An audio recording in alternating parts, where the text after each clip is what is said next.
Hello, જોઈ લો મિત્રો, આ પાસ્તા બનાવેલા છે.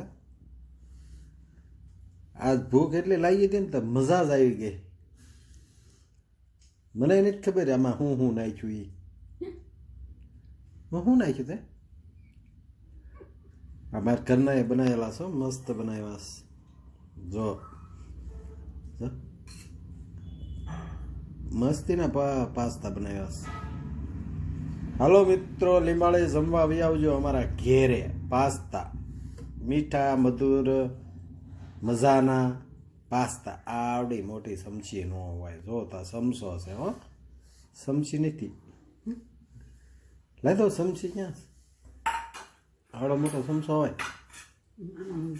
જો આ સમસી કહેવાય. જો જો તો કેવો જો ડુંગળી નાખેલી છે, કોથમરી છે, લીલા મરચા, ટમેટા. મસ્ત બન્યા છો. હમણાં આંગળીઓ સાટે જાય આમ. ભાળન તો મને પાણી એમ મોઢામાં થઈ ગયું. ખાધા ને તો મજા પડી ગઈ હો. પણ હલો મિત્રો, આવજો તમે બધા ખાવા.